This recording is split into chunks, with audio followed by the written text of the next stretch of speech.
संजय शर्मा मेरे सहयोगी एनआईए अदालत से हमारे साथ जुड़ रहे हैं। जो आरोप साबित हुए हैं यासीन मलिक पर वो बहुत संगीन है। पाकिस्तान में बैठे आतंक के आकाओं से पैसे लेकर, हाफिज सईद से पैसे लेकर, सैयद सलाउद्दीन से पैसे लेकर जम्मू और कश्मीर में स्कूलों में आग लगाना, पत्थरबाजी करना, हड़ताल का कैलेंडर तैयार करना,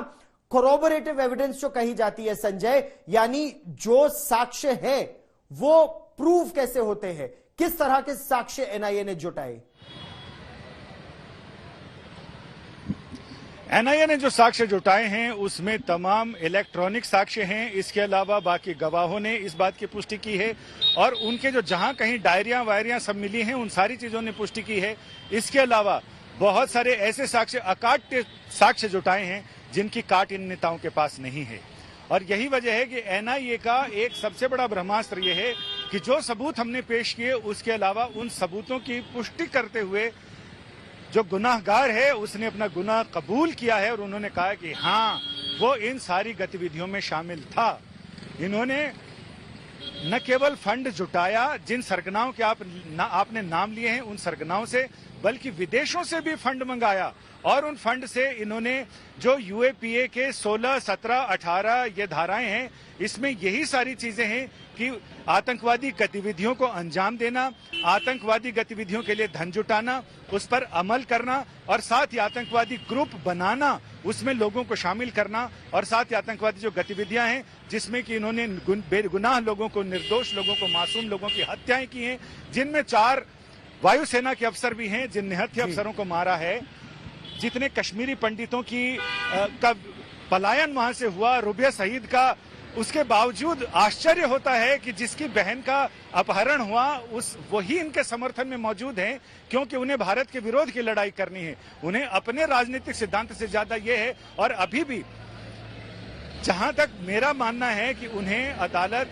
ऐसा लग रहा है जो कानून के जानकारों से बात की उनका यह कहना है कि इसमें वो अदालत इस मामले में यासीन मलिक को उम्र कैद की सजा सुना सकता है, रिग्रेस सजा हो सकती है। लेकिन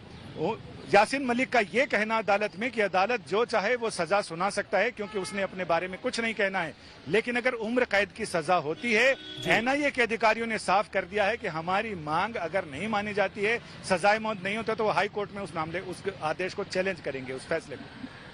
क्योंकि पाकिस्तान मंजीत बहुत आग बबूला है, पाकिस्तान छटपटा भी रहा है। पाकिस्तान के जो नए प्रधानमंत्री हैं शहबाज शरीफ, वो बहुत तिलमिला रहे हैं। लेकिन मंजीत अगर इसको सही मायने में देखा जाए तो वो तो महज जो भी प्रधानमंत्री होता है पाकिस्तान का वो तो एक तोता है, जो रटा दिया जाए बोलता है। छटपटा तो असल में पाकिस्तान की सेना और आईएसआई रही है मंजीत।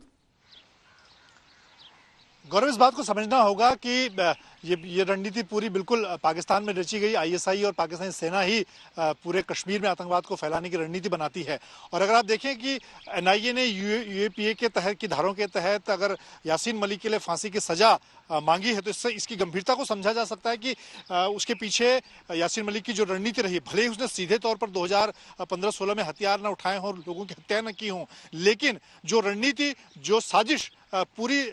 पाकिस्तान में बैठे आकाओं के कहने पर रची गई, जिस तरह से कश्मीर को एक बार फिर से आतंक की आग में झोंकने की जो साजिश यासीन मलिक ने रची थी, वो उसके लिए एनआईए ने उनके लिए मृत्युदंड मांगा है। और इसीलिए पाकिस्तान भी तिलमिला रहा है, वहां के प्रधानमंत्री तिलमिला रहे हैं, उनके बयान आ रहे हैं, क्योंकि उनको लगता है कि उनका एक बड़ा मोहरा अगर इस तरह से फांसी चढ़ जाएगा तो आने वाले दिनों में कश्मीर में जो आतंकवाद को भड़काने की उनकी मुहिम है उसका एक बड़ा प्यादा उनका पिट सकता है। इसीलिए पाकिस्तान की छटपटाहट है। लेकिन यासीन मलिक के गुनाह को तमाम जो बाकी लोग इस मामले से जुड़े लोग इस तरह से देखते हैं कि वो शांति का पक्षधर था, बातचीत को आगे बढ़ाने की बात करता था, लेकिन ये सिर्फ एक तरह से आंखों में धूल झोंकने वाली बात है। क्योंकि भले ही 1990 के बाद यासीन मलिक ने सीधे तौर पर लोगों की हत्या नहीं की हों, लेकिन उसके बाद एक गांधीवादी चोला पहनकर उसने पर्दे के पीछे रहकर लोगों को मारने का, वहां के खासतौर से सुरक्षा बलों को निशाना बनाने का काम, स्कूलों को जलाने का काम, कश्मीर को पूरी तरह से आतंकवाद में झोंकने का जो काम रहा है उसमें पूरी तरह से संलिप्त रहा है।